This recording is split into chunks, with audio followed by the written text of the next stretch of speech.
This is Aaron Squire. I have Function with me today. It's pretty awesome to have a guest on my show. Very, very first guest of my show ever, of the deck building with the Squire.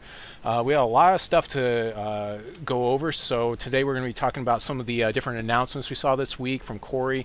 I'll be interviewing my guests, asking them a couple questions. We'll also be talking about some of the new cards that have been added to the client, some that we've already seen, but other ones that we're really excited to see. And then we'll be going over a deck doctoring for a Plan C deck. So let's go ahead and jump right in here with Function. You guys might know him from a series that he did. It was a series where he basically does first picks, and he would do like the first 3 picks on 3 packs, and that's pretty much what you would do. So some people have asked like why you were doing this sort of thing. So could you just kind of enlighten us on this series? Yeah. So at the time, at least, I mean, that's definitely one of the more popular series I did. And at the time, we don't have draft yet in the game. The game wasn't even out when I did those. So we were just working with, at the time, a very limited card pool. We hadn't had the full spoiler. And we were working with sites where the draft simulator was still in its infancy. So the AI wasn't working particularly well. It wasn't very realistic at that point. So you're getting past a lot of cards that weren't the best. So really doing anything outside of maybe the first 3 picks wasn't very realistic. And really the first 3 picks of a draft are important. They're not like the only picks that matter per se. But the reason I only ended up doing with those ones is any other picks I'd done weren't all that realistic. Whereas at least in the first 3, like even if the one right next to you didn't pick properly, you're still looking at a pretty realistic pack since there's not all that many cards missing from it. Right, and that gives you a chance to, you're pretty much doing bread method. You're not doing like signaling and other stuff like that when you're doing those picks, right? You you might be a little bit. I mean, definitely in the first couple of picks of a draft, if you so sometimes most of the time you're going to be fitting with bread, but there's going to be times where maybe you see a pack and you see an opportunity, you're going to pick something that's outside what you would standardly do. So maybe if there's only one blood card in the pack and maybe you don't normally draft blood, it's not a color that you personally feel like you're strong with, but you see that there's only one card in there and it's at least somewhat close to being first pickable compared to what else is in the pack. Maybe it's like the second or third best card, and maybe the first and second card are both ruby cards. You might want to try to force blood at that point, that you're giving yourself the option of passing no blood cards in the first couple picks, and the person you're passing to, they're going to probably be shoved out of blood even if they first picked it, and that means when pack 2 rolls around, you're going to be getting a much better pack, and it's going to kind of reward you in the long term. So I mean, cutting stuff in the first couple picks is always an option. Generally you're still going to quote pick the best card, but there's sometimes where you wouldn't necessarily pick the best card. And I guess the biggest thing for when you're looking at first 3 is just card evaluation and seeing where you personally evaluate cards and learning from what other people might value higher or weaker than you. Sure, sure. So in the future, what kind of series do you plan on doing? So right now, well, this has been a slow week for me. But starting, I think next Monday, I'm going to be doing an alpha recap, and I'm probably be doing that every 2 weeks on Mondays. I'm probably going to be doing deck techs like I've been doing here and there whenever I find something that interests me, maybe talking about an interesting mechanic on it. I think there's a lot of people out there right now who are doing stuff that's maybe the basics for new players to TCGs. Right, And right. I'm seeing a lot of that. yeah, there is a lot of that, and personally, I feel like they're doing a better job at that than I could do. I don't know. I've just tried writing a couple articles or doing a couple videos like that, and whenever I did them, they didn't feel all that strong, so I usually scrapped them. Right. And the people who are already doing it, they're doing a really good job. I think Hyena Nipples, one of Right. his site, he's doing a couple on Hex Shuffle, He's and doing 'em. Casual Hex too, maybe. And then what's the other guy? The leader in TCGs, or I always see him. He has that Mokog, my radio buddy, voice. he's doing Well, you it got now too. Mokog, but then the other guy Yeah. with that radio voice. Oh, I always forget his name, but he's really good as well. Yeah. He's got that nice intro as well. So you also got picked up for Hex Vault, which is run by Colin, one of the producers of the game. Yeah, Or rather, yeah. the producer tiers of the game. Yeah. So yeah, here's what the website looks like. So tell me how that came about. Tell me, a little So story about that. I mean, when I started doing videos, I did them like maybe 3 weeks into Kickstarter is when I did my first video, and I've been putting stuff out almost every week up until now. I mean, this was the first week I actually didn't put out a video, I think. And initially, my whole idea is I just wanted to be teamed up with other people who wanted to be putting out content. I didn't really want to be just doing it by myself. I felt like maybe there's more to benefit for everybody if you're doing it as a team. You just it's just more interesting for everyone, the people listening or tuning in, and the people putting the stuff out as well. You just get more ideas and stuff bouncing around. And then so the way that was my initial goal when I started, and the way I ended up teaming up with Colin is well, it came from multiple angles, but the primary one was he did an awesome giveaway. I mean, the stuff Colin's done for the community is just absolutely outrageous, and I mean, it's leaps and bounds beyond what most people even have any idea of what he's done. So that's pretty crazy. But what I got lucky on was he pledged multiple tiers during the Kickstarter, and he had a couple extra invites to the Gen Con dinner. He actually paid for me to fly out there. He paid for my hotel room, and he gave me an invite to it. He did a giveaway on the forums, and I remember I was seeing somewhat randomly chosen for that. I mean, he gave one out to like 4 people total. He flew out a number of people to Gen Con, and I was lucky enough to be one of those people. I can't thank him enough. And at least one of the ways I can thank him a little bit is helping give him some traffic to the site. Right. And definitely, I probably need to step my game up a little bit. I could see you right here playing Hex at Gen Con. Yeah. So I mean, that was like a once in a lifetime situation for me. I will never forget that. That was going to Gen Con was absolute blast, and I can't thank Colin enough for that. That was really something else. Funny thing is I was trying to connect with so many people. I actually didn't even connect with you out there. Do you even remember I was out there? I think I might have bumped into you or seen you. Right. Now that I've like recognized the face and everything. Right. But there was a whole bunch of people that I really wanted to talk to, but like right. I think actually.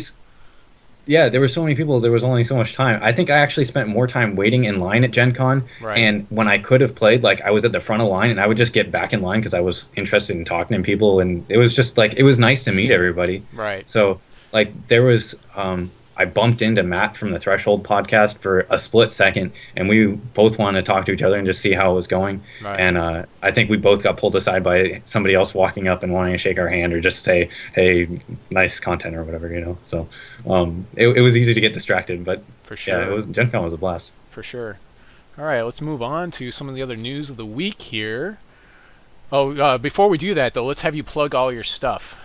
Oh yeah, so. Well, first and foremost, if I'm going to plug anything, I would say the best way, if you're somebody who's into Hex content, if you're into the fan site stuff and following anybody, really the best way to do so is get onto Twitter. I'd never actually used Twitter. Maybe I'm kind of a noob on some of that stuff up until I started making content. And now that I am, I'm really glad that I jumped in on there because like everybody who's putting out content, pretty much all of us are on Twitter. And so when somebody puts something out, that's the fastest way to know. So my Twitter is @Funktionfails.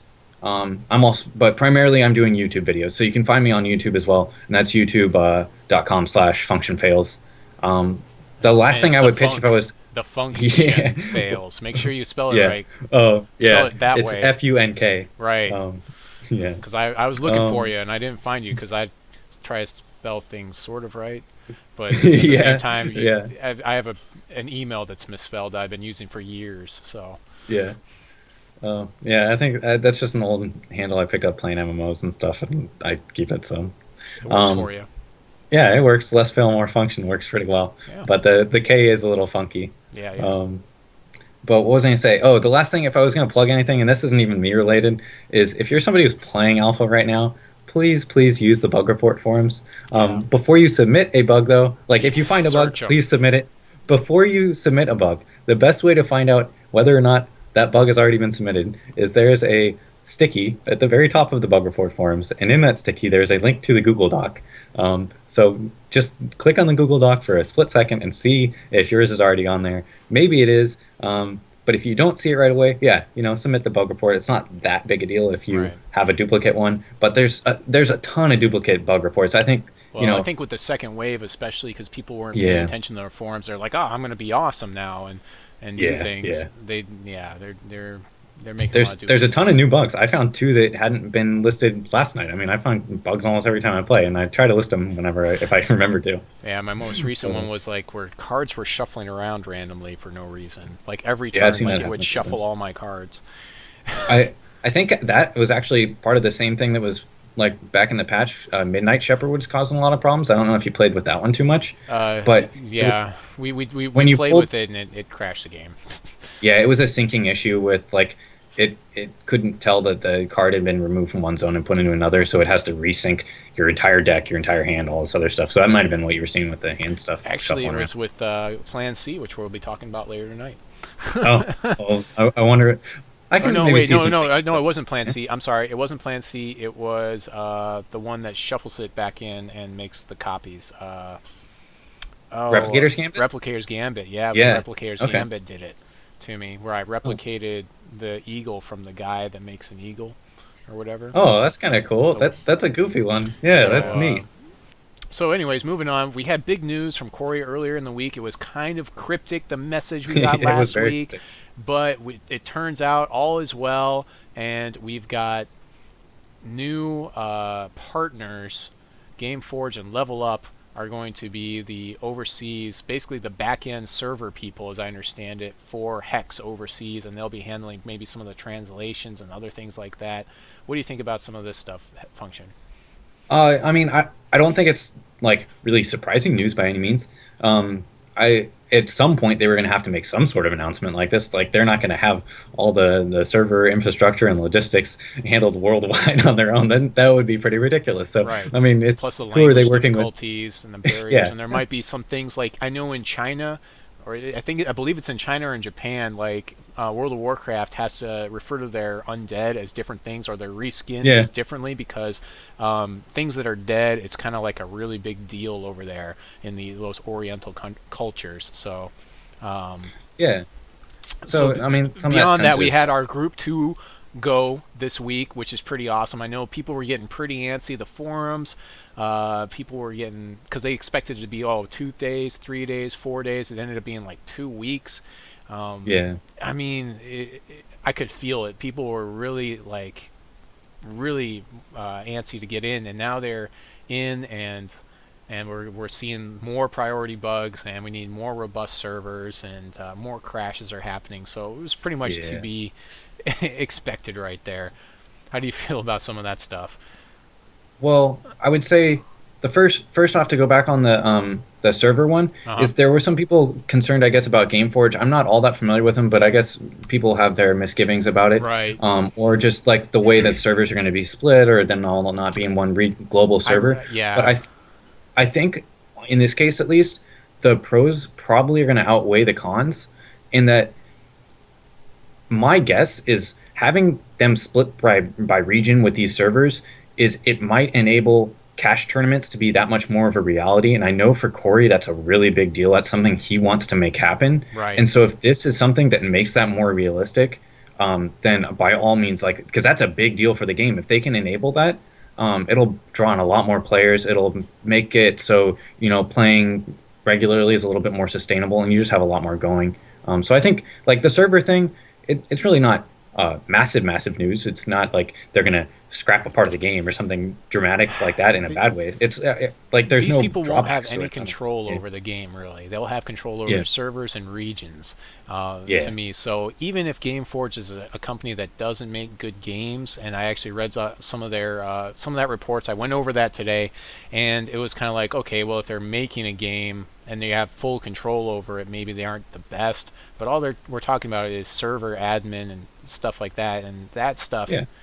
That should be like no-brainer stuff, you know. Yeah. So I totally. I mean, I don't know. It could, things could go poorly, but again, a lot of us over here are not going to see that as much. I mean, it's mostly the European side that's going to see that. I mean, I really do care about our European partners, but also it's going to be difficult for us to have visibility on that because GameForge is the German company, I believe. Yes, GameForge Yeah. is German, so they'll be probably the European one. But really, we want to have those servers over over there across the pond, as the Yeah. Brits like to say it, because we don't want you to have to connect all the way over here to get that latency, and then there'll be all kinds of problems. Having played a lot of what is it called, Smite, it really stinks when it is that the European contingent is connecting to our server, or I end Yeah. up going over to their server, and I have all this lag. It's not as bad as a card game, but whatever. We also Yeah, and this picture down here, just so everyone knows, this is another one of the producers, Phil Kuwat, and he's a level up. He's a level up guy, so that's who that guy is. yeah, it's good to know that they're setting up the infrastructure already, that that's something on their mind, that that's not something players need to worry about, that everything's taken care of. And from, like you were saying, from what I understand, Corey is going to maintain complete creative control over anything that these other companies are doing with them. And really, they're just, like you said, doing the back end stuff. So I don't think there's too much.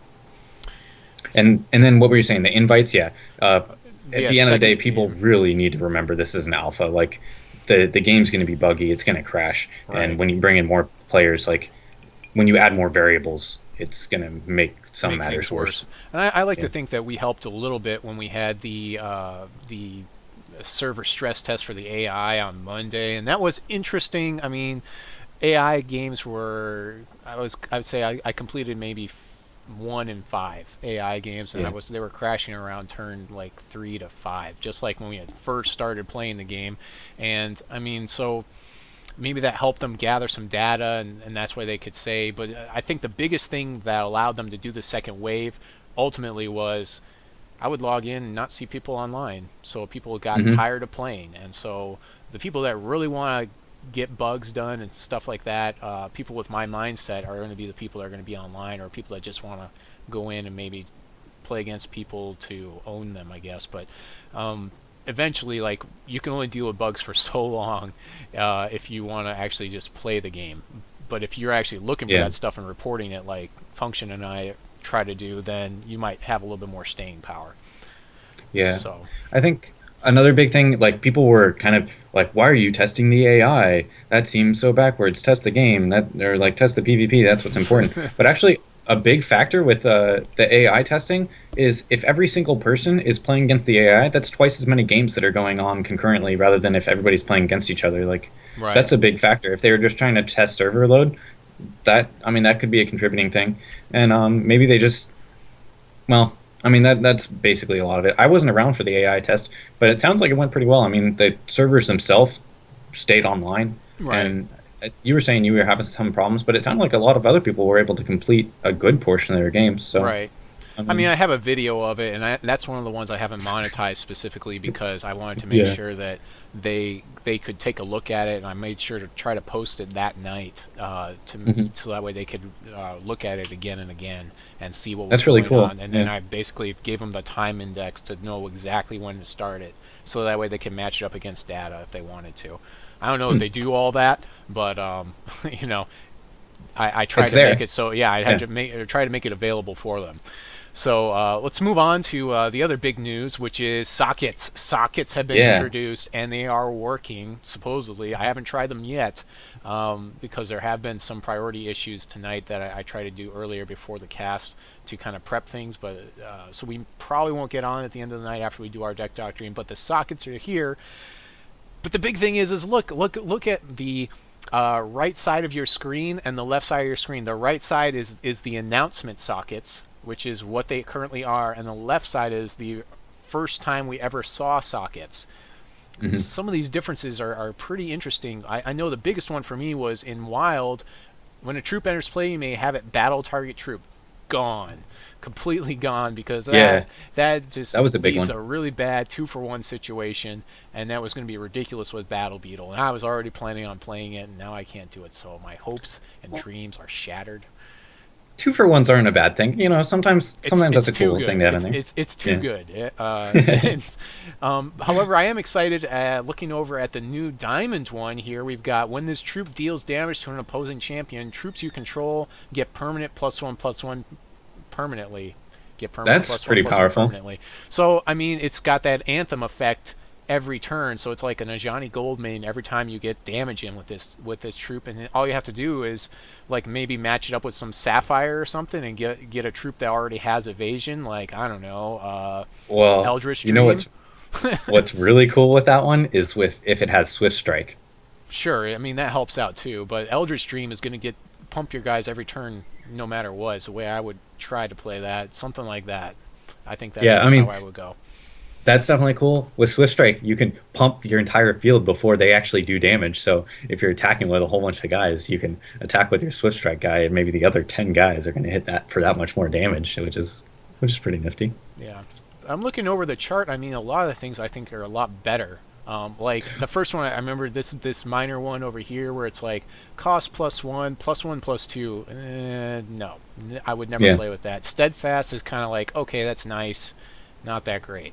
But over The here, the new one, we get life drain, or we can just Yeah, give it +1/+1. That seems like that's on par. Also, if you notice, the amount of active what do you call it? Threshold that you need has changed, as in that's a everything over big here factor. was just threshold 1 for like all Hmm. the different things, but over here it depends on what it is, and it's threshold 2 for some of these. So like if you had like a blood troop and he had a red or a ruby gem in him, you're going to need to get 2 ruby threshold if you want to do this major gem down here. That's when this troop deals damage to an opposing champion, gains some resource points. So Hmm. it's kind of a big thing. You need to make sure that you know how they work properly too. So I would say that's probably the biggest thing. Like they definitely hashed out some of the flavor aspects of this a lot more. So now there's each gem, like a minor socket or a major, has one that requires a single threshold or one that requires a double for every color, which is cool. And then all the double ones in the major are all when this troop deals damage to an opposing champion, it does something. So you have like a cycle there, and that adds like a lot more interesting. It adds maybe not depth to the game, but more flavor to it, and it helps with the whole theme of everything. Definitely some of the gems, mainly the one that I was using as a metric for how good socketed cards were was the minor flight one. Mm. And now that it takes 2 threshold rather than 1, dramatically changes that. There were a couple cards before where I was looking at them as like, well, if you give it minor flight, how good is it? And a lot of the cards all of a sudden become very, very good. And that was one of the Right. gems you were going to use almost all the time. Now that it's not quite as splashable, that changes things a little bit. Yeah. Like flight is like low end evasion, but you'd be surprised how many times that flight just, people aren't playing it, so, or they don't have anything to Yeah. deal with it. They have to either burn it or kill it or do something directly, then they can't, otherwise they can't, just Hmm. nothing to do. So I think Yeah. that's most of what we had to talk about there, so we can move on to our deck doctor. We have plenty of time left here to actually go over this. So we're going to go over the original deck. This is Indorami. One of my viewers went ahead and did this one. Basically, what he wants to try to do is some sort of Plan C deck, uh, where he wants to take control of the board state and eventually cast Plan C. In this client, there is no Plan C. So imagine that Plan C is on here. Plan C says it's 2 ruby threshold, and it costs 2. And you, for every 2 resources you have, you get to make a 3/3 artifact creature, basically, without crush or anything. It's just like a vanilla 3/3. Its default cost is 3, so that's why we have like Lord Alexandria in here, which would give them all haste. So if we made like 27 of these guys, we would have 27 3/3 hasters to jump into play. Some of the things he has in here is like yesterday to like late game, like clear the board, Heatwave for early game. He's running Polka because there's really not a lot that fits this like whole archetype, although I run a different champion on mine for more stall. He's running 4 Oracle Song. Command Tower doesn't make any sense really. I mean, I guess it buffs those. I like Command Tower in there. I mean, I mean, it's okay. He's running 4 Archmage Wrenlocke, which is a little high for any unique for me. I mean, I don't think I could do that. Also, if you have a unique in play and your opponent has a unique in play, it would seem that those are on different zones. Okay, I've lost function. Hopefully he'll come back in a second. Okay, but while he's coming back, if you have a unique in play and your opponent has a unique in play, then they don't actually kill each other like the old Magic rule. Those are actually separate zones. However, if you play a unique and you already have one in play, the older one dies and the newer one stays. See me back in there. I got you back. All right. Apparently audio only, and that's just fine. So yeah, I was just talking about Archmage Wrenlocke. I don't know if you heard me on the other side of that. Oh, you're back. All right, awesome. Yeah, there we go. I'm back. And how it is that the unique, it's not as good, or it's running 4 uniques to me is just too much. How do you feel about uniques in general? Oh, yeah. Well, the big thing on uniques is like, what role are they playing in your deck? Do you, how important is it? If it's not that important, if it's just a card that when you do draw it has all upside, but it's not like a key player in your deck, yeah, just playing 1 or 2 is totally fine. But if you need to be playing 4 of them in your deck, it needs to be one of the most important cards in your deck. Because if you draw multiples of it, they're going to be pretty much dead cards. Yeah. So I think in that case, yeah, if this is not the most important card in the deck by any means, so playing 4 seems a little high. Doesn't seem optimal. Yeah. Right. He's playing the 4 Ragefire. Thing about Ragefire is it's basic action, so I can't really react with it. I mean, it does ramp up, and you can win with it as an alternate win condition. Yeah, but I mean, he's also got the 4 Burn to the Ground, which is pretty good. It's a little bit clunky right now playing Ragefire because it's the 2 ruby shards, but yeah, you got the Burn to the Ground, which I think that they could actually safely take away one of these threshold, and it would be just fine, because Burn to the Ground is like it takes over where Ruby Lance kind of takes, because like if you're in mono Ruby.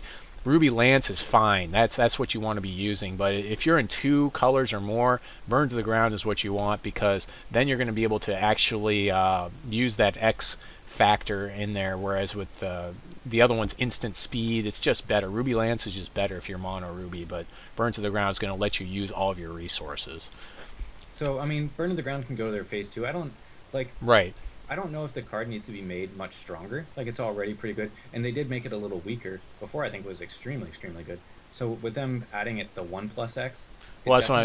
yeah, the 1+X, yeah. And then they stepped the threshold up. I believe it went up to 2 threshold. That used to be 1. I think it was always double, but I could was be it wrong. always yeah, double? I'm not sure which. Okay, yeah, but I mean... either way, like, go ahead. The 1+X puts you a little bit behind curve a lot of the time. Like, there's a lot of troops where... if you're both curving out correctly, you're not going to be able to actually kill their troop with Burn to the Ground. But it works as a great late game card. Like I'm talking limited mostly here. It works as a great late game card. If you draw it, you're probably just going to kill your opponent on the spot. Yeah, so Enigma Engine is asking, wouldn't this deck be better as a Ruby Wild Ramp or a Ruby Diamond Inspire? I do like the ramp idea on this deck. I might consider trying to do that as well. But I went a different direction. I tried to stay true to these colors for this was in Dorami deck. Mm-hmm. I think the ramp option 2 is the biggest problem for it as an option, is that Chlorophylla and Plan C and a lot of the cards you're playing in here are double threshold regardless of what they are. Right. So you're going to be stuck a lot of the time. Chlorophylla being double threshold, like you want to almost always play it turn 2 or 3 if you're doing Howling Brave and stuff. And because of that, your Ruby thresholds are going to be cut a little short and whatnot. So it's going to get clunky. There's a lot of potential there for Chlorophylla and Plan C to work together, but really all you're getting then off of the 2 of them together is 1 extra Warbot.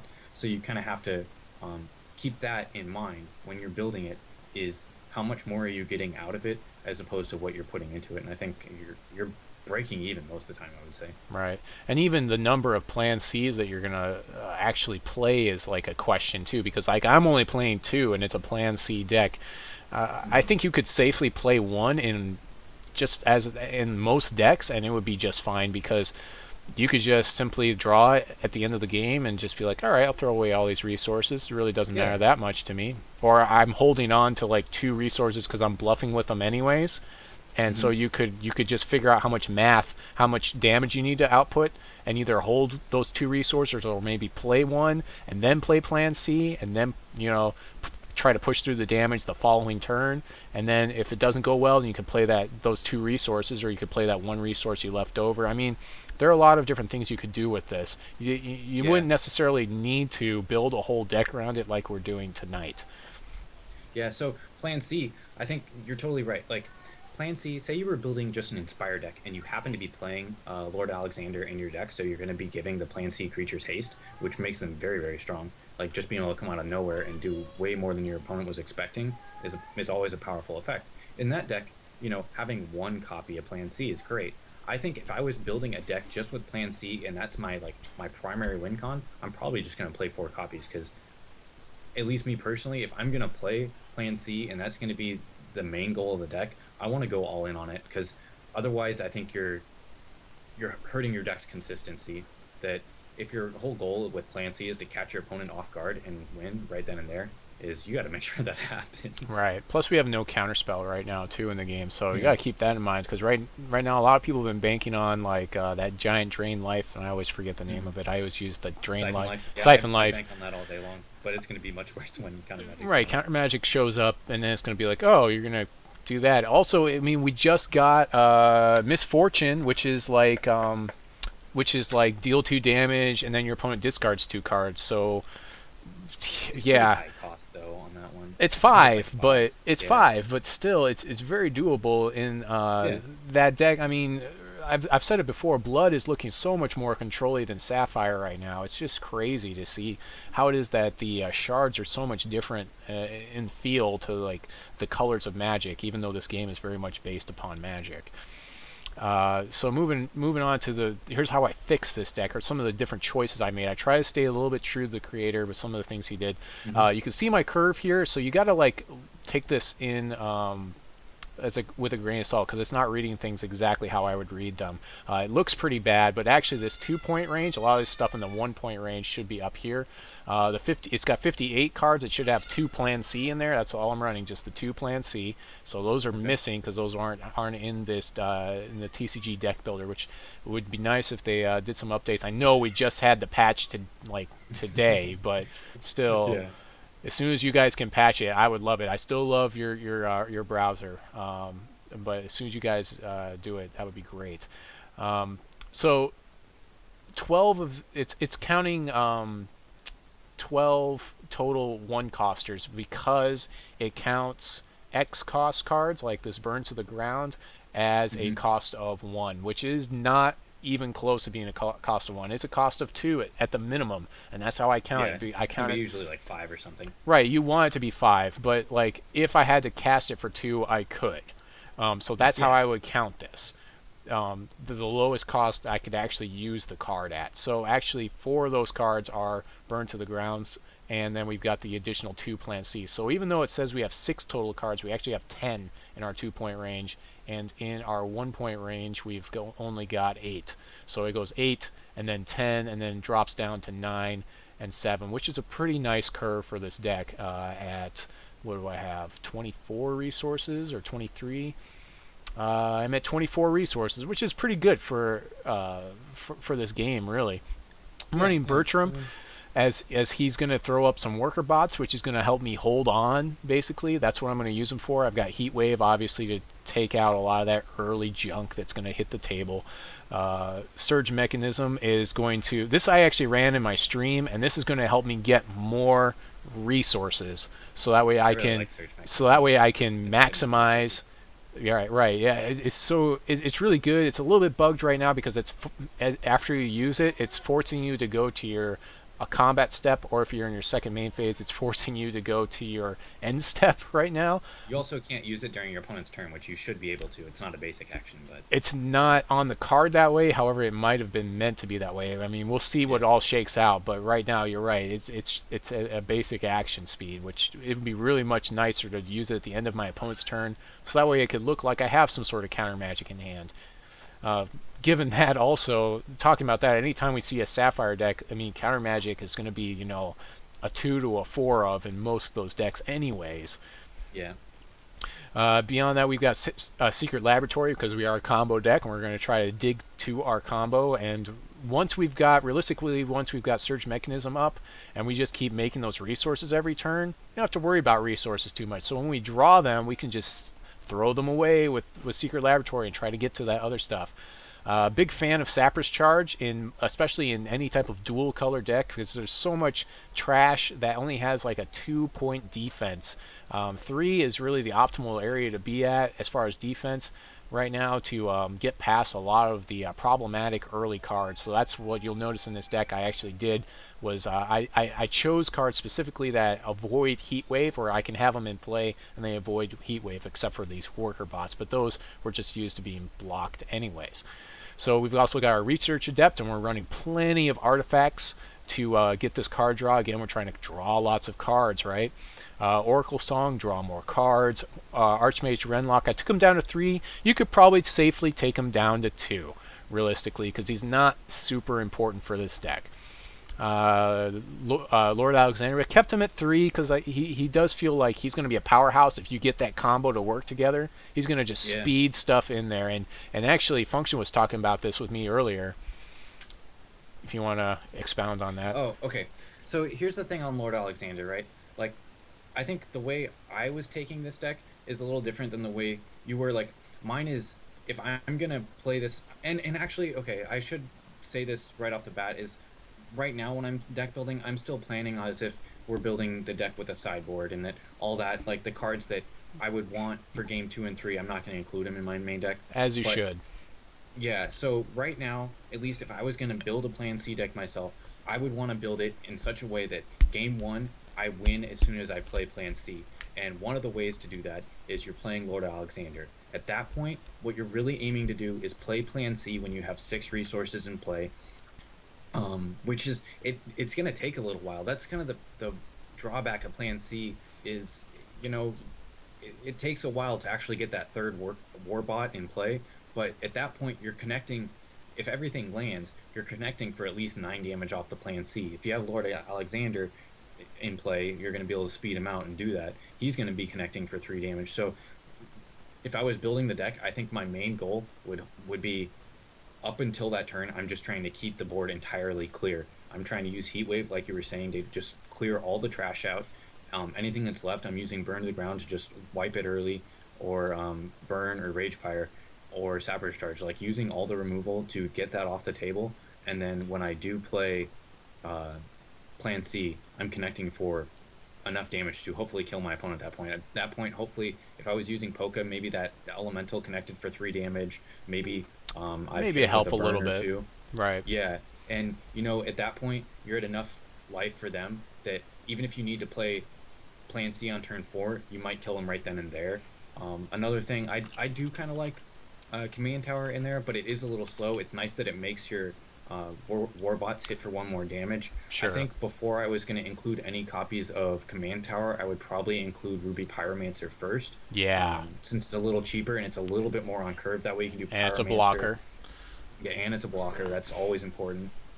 Is that you can do Pyromancer into Alexander into turn 4, Plan C if you wanted. And at that point, you're playing 2 warbots for 8 damage, along with the Pyromancer and the Lord Alexander. You're connecting for probably 14 damage if everything lands, and at that point they're probably dead. So you definitely have potential to catch your opponent off guard. You got to watch out for the counter magic, like you were saying. But you know, they can only have it so many times, and with Plan C, the way it works is the sacrificing the resources is not part of the cost. So even if they counter your Plan C, you will still have your resources. So the next turn, if you have another Plan C, you can still play it. And really, I think the idea here is apply enough pressure so that once you play the plan, you just win. Right. That would be mine. Right, yeah. Actually, I'm going to pull it up here just to make sure, because we kind of had a, like, I want to make sure that we're right about this. Okay. Because I have it up in here. Here is the actual deck. Here is the Plan C. There we go. Maybe it'll come up in 2 hours. I don't know. It's really important if it's not the cost, because like if it gets countered and it's part of the cost, you have sacrificed all of your resources. That's like huge. Yeah. If people, some of you have probably got Magic background, so you played against things like Scape Shift. Scape Shift is like, it is part of the cost when you use Scape Shift, for instance. Scape Shift allows you to sacrifice all your resources. The one that's really similar too is Devastating Summons, where it's you sacrifice resources and get a 3/3 or something like that for each one. Or no, you sacrifice X resources when you play it, and you get 2 X's for whatever you. Actually, you know what I can do? I can do it like this. I can do list mode, and then look it up. Yeah. Yeah, there you What is it? Oh yeah, you're right. You're exactly right. The way it reads, it says your resources become 0 and 0.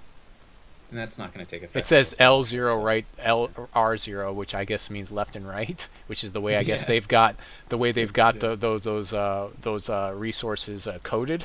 I guess that's coding talk right there. And then it says for every L0 and R2 lost, you get, and the rest of it's going to say you get the 3/3 robots, which cost 3, which is also important when we're looking at things like Lord Alexander, because he only buffs things that are the same as or more than him. So if they were like 3 robots that cost 2, then that would be a problem.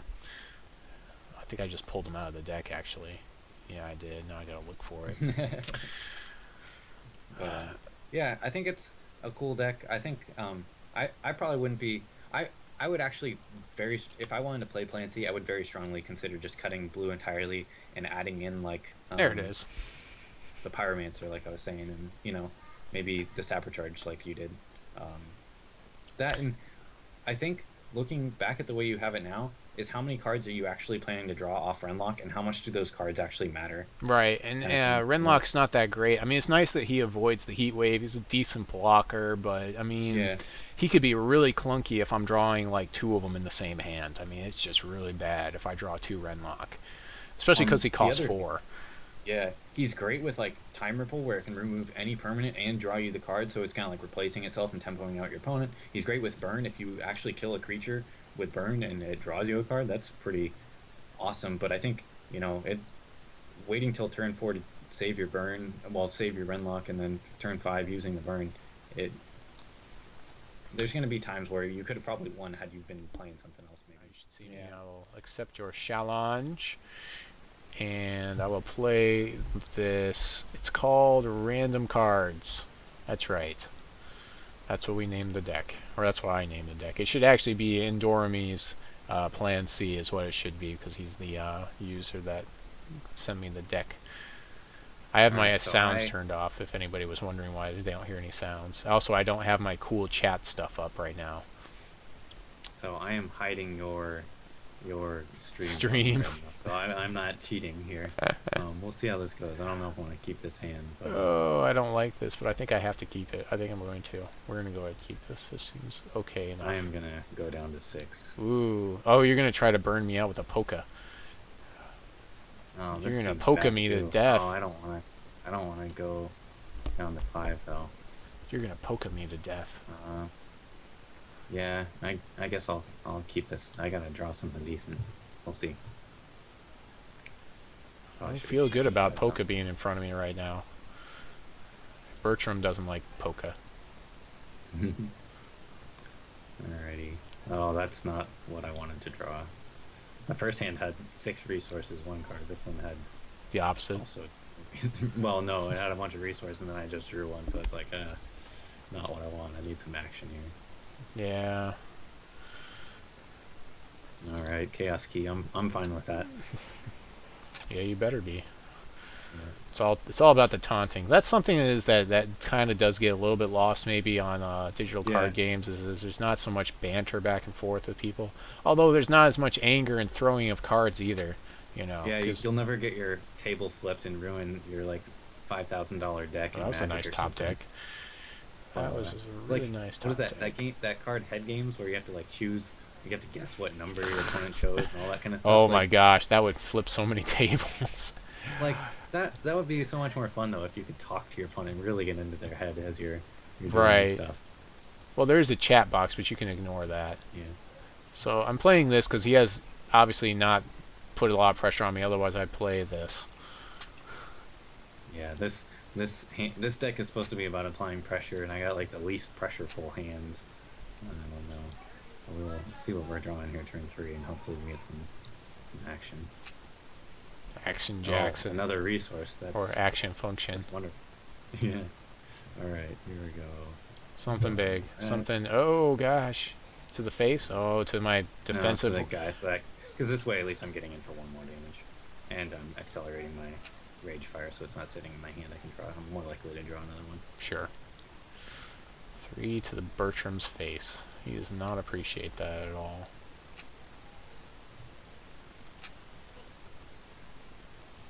Oh, I know what I was gonna say. Another card that I really like in that Plan C deck is Warsmith. Like, I actually think Warsmith has a lot of potential, especially if you're staying blue and keeping Bertram in there. Artifacts, yeah. Yeah, because then, like, Plan C, if you're doing Plan C at 6 resources, you're getting 3 Warbots into play. You're basically giving them all +1/+1 because the Warsmith's going to trigger 3 times. Like, you could definitely sneak in an extra couple damage, and that damage might matter there.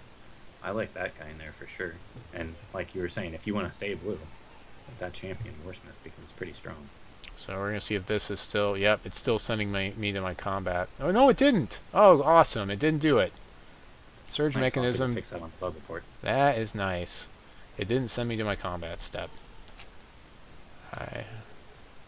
Or maybe it did. I don't know. Or, it didn't. No, it didn't. I could have cast another spell there. Yeah, it said it was still in your main fit. Yeah, awesome.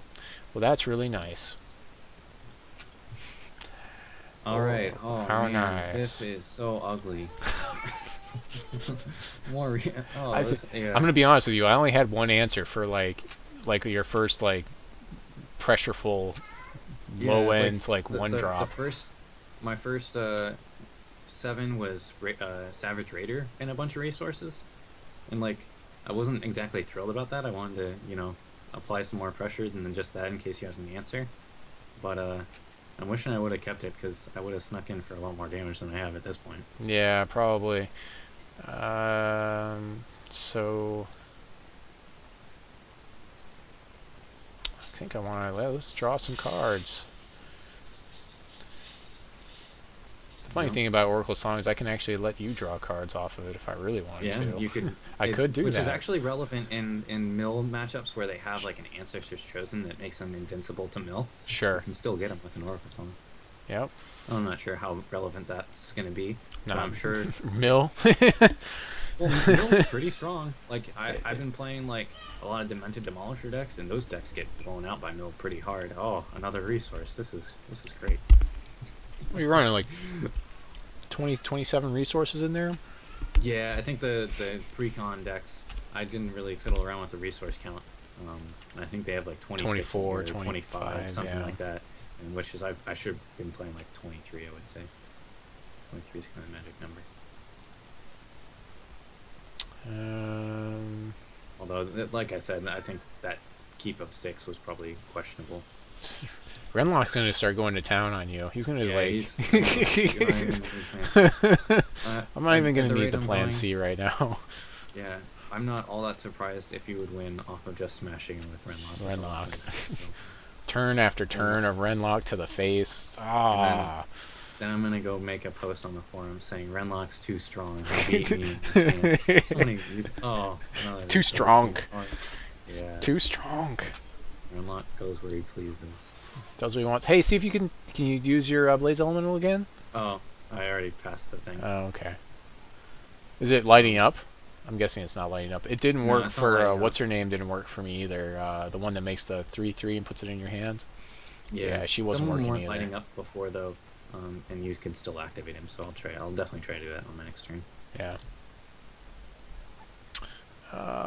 So I want to draw cards. So that'll be second main phase. All kinds of stuff in the second main phase is going to happen right now. Smashing with Wrenlocke.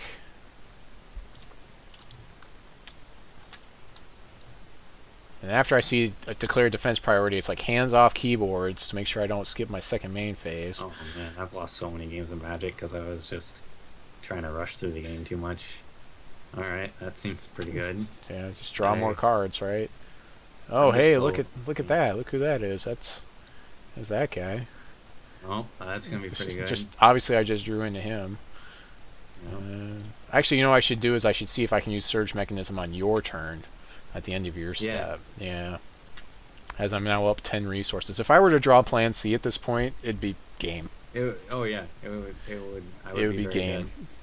And the nice thing is we actually figured out that it is bugged, so it'll still show my resource pool, but I can't use the resources. But as soon as I play another resource, it will reset my counter, is what happens. Alright, so as I play Wailing Banshee, I just need to give a quick disclaimer that I am playing a pre-con. I didn't have a deck built on this account yet, so there are bad cards in this deck. It is not because I enjoy playing with bad cards. Yeah. But all right. Oh, We can always are we stuck? rematch, and I can re-edit. I can re-edit when I put it on YouTube. We can rematch another Okay. day.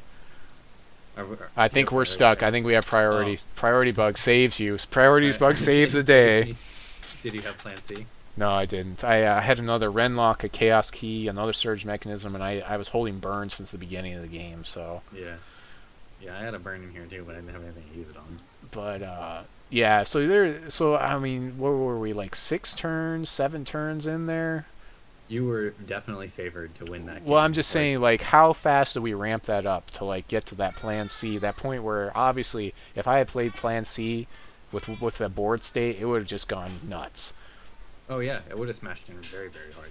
Like Yeah, Surge Mechanism's definitely pretty nice in there. I thought it might be a little slow, but it's really I guess not.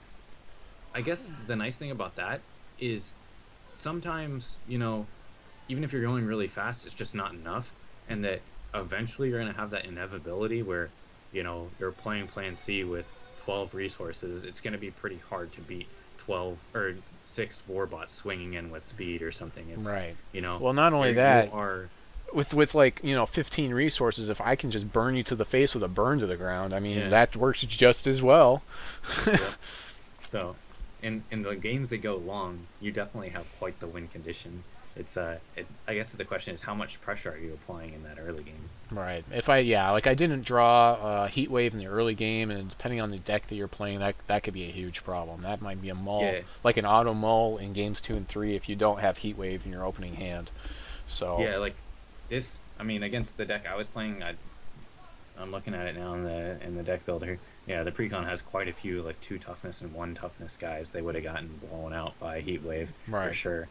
But yeah, and Heatwave. The important thing on Heatwave is I've seen a couple people playing them in decks where Heatwave kills a majority of their own troops. Like You got to for watch you, it it. works. It works great. Yeah, like almost all your guys are three defense, so like nothing is gonna die to Heatwave, which is great. But yeah, you gotta watch out with that one. Yeah. Yeah, you got to think about card advantage. I mean, when it is that you're using Heatwave, because like, if I've got 2 guys on the board and you've got 2 guys on the board, and I just don't like the board state, if I use Heatwave, it's a it's a card advantage 1 to you because I'm losing 3 cards to your 2, Yeah. so it's really not good at all. So I think we're going to go ahead and end the game here. Maybe we'll try to get another game in, and I can edit this later and maybe get a good game in with you another time That'd be great. with the Plan C. But I'd Yeah. like to thank you for coming on the show tonight. First Yeah. guest Yeah. ever on Aaron Squire, deck building with the Squire. And yeah, just go ahead and plug your stuff real quick, and then I'll plug my stuff, and we'll be out.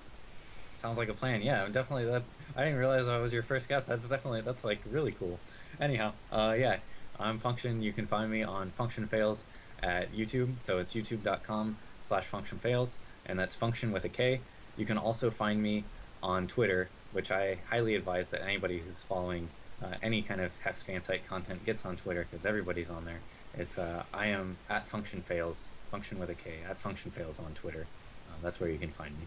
All right, and as always, I am Aaron Squire. I do my deck building with the Squire at 8 o'clock Central Time on Fridays, and then also Hex TCG Pro. I get on their Procast at 8 o'clock Central Time on the Shaggy TV as well. Go ahead and check out John Tata, and then we should also have some other stuff going on. And go over to the Hex TCG Pro website to see all of your to get all your Hex TCG Pro advice, I guess. So yeah.